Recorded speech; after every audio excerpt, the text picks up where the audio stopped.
梁思成先生呢，把清代以前的中国建筑历史分为了6个阶段：一、上古与原始阶段，原始时期，大概在公元前200年以前。这个时期呢，按梁思成的观点来看呢，文献和实物都很缺乏。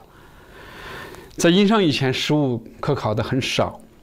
那当然，近些年有一些考古的发掘。这是这个时期。第2个时期，它归为两汉时期。因为秦代太短，它都归到前一个时期了。两汉时期从公元204年，公元前204年到公元220年，东汉、西汉、西汉、东汉。那么鉴于文献的记载十分丰富，但是实物遗存比较少，有大量的木迹啊、石刻啊、皿器啊、木石啊。第3个阶段已经进入比较重要的时期，魏晋南北朝时期。这个时候，一方面宫殿建筑大量建造。一方面，佛寺就随着佛教的传入，大量的佛寺建造。现在我们可以看到很多的石窟寺，还有很多佛塔，都是这一时期的建筑。第4个阶段，隋唐时期，从公元581年到公元906年，这个时期的城市和宫殿，应该说达到了中国建筑的历史发展的一个高峰。现存有很多大型的建筑的。包括大的石桥，还有很多重要的遗迹，木构佛殿啦，大型的砖石塔啦，还有石窟寺、壁画。壁画上展示的非常宏伟的建筑群，可以了解那个时候的建筑。第5，五代和宋辽金时期，这个时期呢，历史比较驳杂，但是这一时期的建筑艺术开始出现转变，出现所谓繁丽、细致。特别从宋中叶以后，整个走向一个纤弱、文弱的这样一个过程。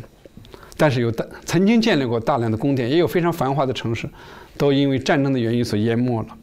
但是仍然留存了很多塔状以及木结构，实力遗存是比较丰富的。更重要的是，这个时期出现了《营造法式》这样一本建筑学的专著。第6个时期。梁思成先生所举出的第6个时期，元明清时期，从公元1279到公元1911，这个时间比较漫长，相当于西方的欧洲中世纪的后期，一直到近代，一直到所谓的 Modern Time， 到20世纪初。那么这个时期，城市宫殿建筑，它的规模在世界近代建筑史上也是罕见的，它的建筑式样。那么是遵循了古制，稍稍有些变化，当然也传入了一些外来的东西，特别是耶稣会的进来，使这个时候整个建筑界呢有一些错乱，不知所措，因为面对了很多外来的文化。当然，梁思成先生还举到了民国时期，我们这里就不谈了。刘敦桢先生也对中国古代建筑的发展分期提出了这样一个简单的分期。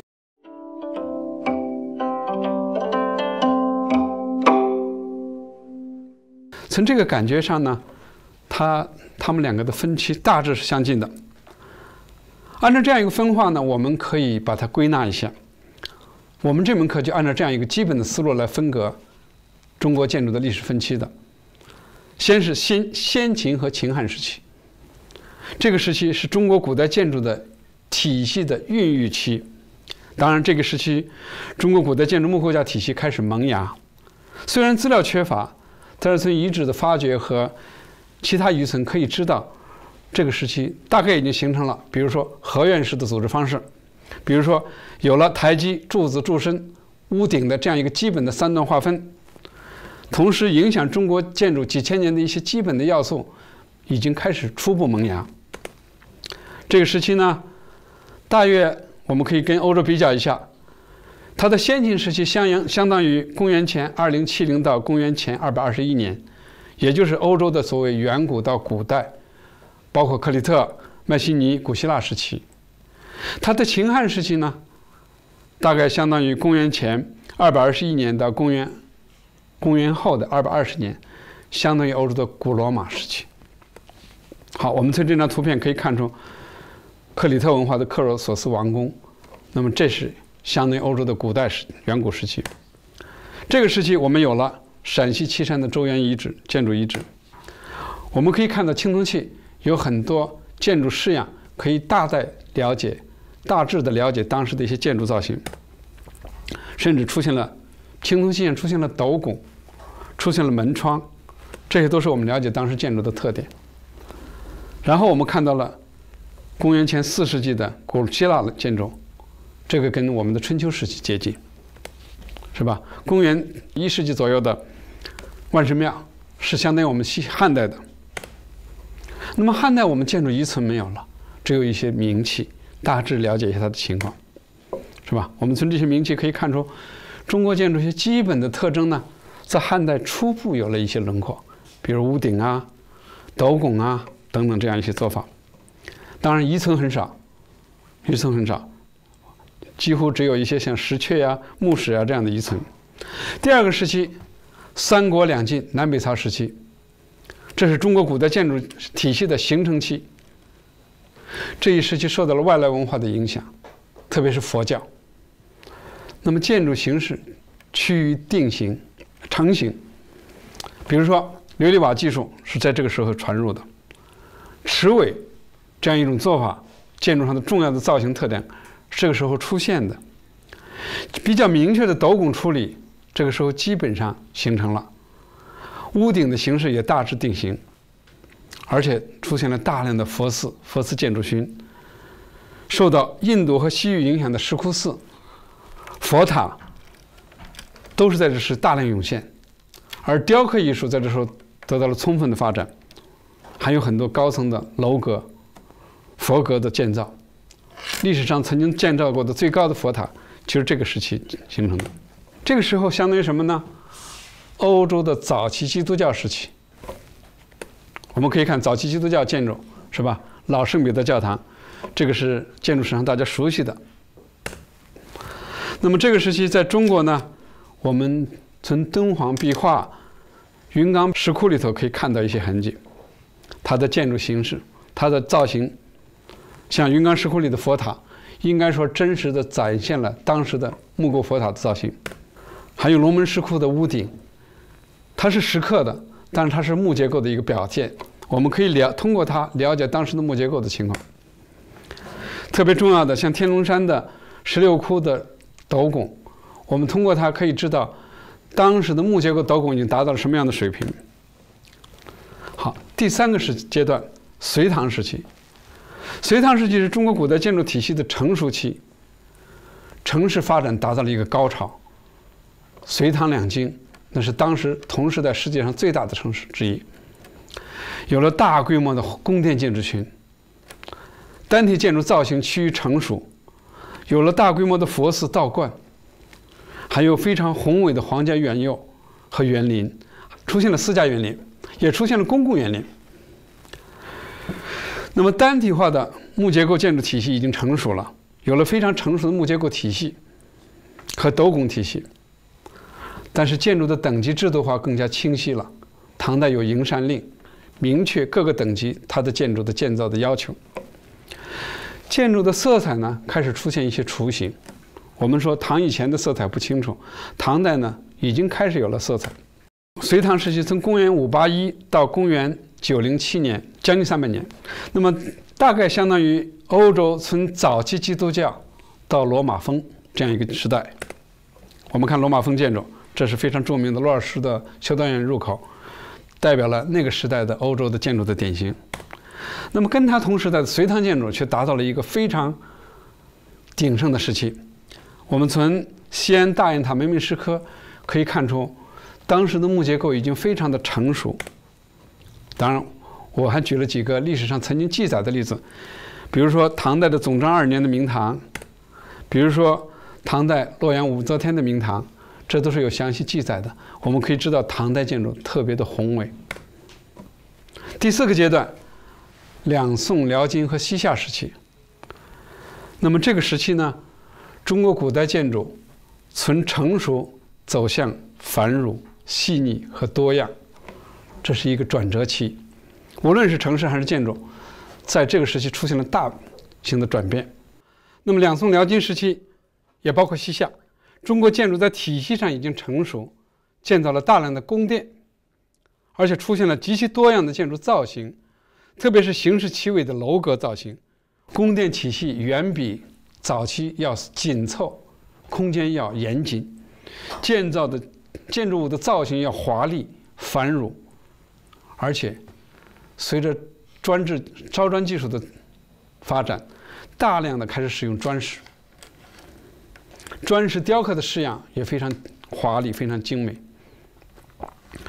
同时，彩画在两宋的辽金时代开始大量使用，而装饰呢开始趋于繁缛，斗拱的体系趋于成熟精致，甚至开始走向柔美瑰丽。城市也出现转折，从唐到宋，城市是一个大的转折期。早期那种城市形态开始向晚近时期转变，城市出现了街道化、商业化的特点，园林趋于成熟。因为隋唐时期那些大院囿还带有围猎性质，空间非常的巨大，但是到了两宋辽金时期，尺度非常适宜，适合于游玩，甚至有些皇家园林可以开放让平民来进来。那么建筑在园林中的数量和作用也开始突出出来，为后来的中国建筑园林的特征的形成呢奠定了基础。更重要的，这一时期出现了《营造法式》这样一本历史上重要的建筑著作，标志了中国建筑已经进入做总结的时候了。这可以说是世界史上最早公开印刷颁行的建筑学技术专著。维特鲁威的书早，但是它一直是手抄本。12世纪它只有手抄本，但是12世纪我们向全国颁行《营造法式》，应该是印刷颁行最早的一本书。那么这个时代呢，大概相当于欧洲的从罗马风到哥特时期，907到1279年嘛，这个时期。我们看到巴黎圣母院就属于这个时期的，是吧？但是我们那个时候宋代的城市已经非常的繁华，我们宋代的楼阁其精美、其造型之复杂，也不亚于欧洲的哥特建筑。像我们宋画中看到的黄鹤楼的景象，还有当时的艺术水平很高，皇帝亲自参与艺术事业。这里我们看到一张图，宋徽宗亲自画的《瑞鹤图》，中间表达了一个宫殿。它既是一个建筑的当时的宏伟表达，也是当时一种艺术的整个的一个浓郁的这样一个表现。最后，我们看中国的第5个时期，我们这边归类的元明清时期。这个时期，建筑技术趋于成熟，建筑造型趋于工整，地方风格趋于多样，大概是这样一个特点。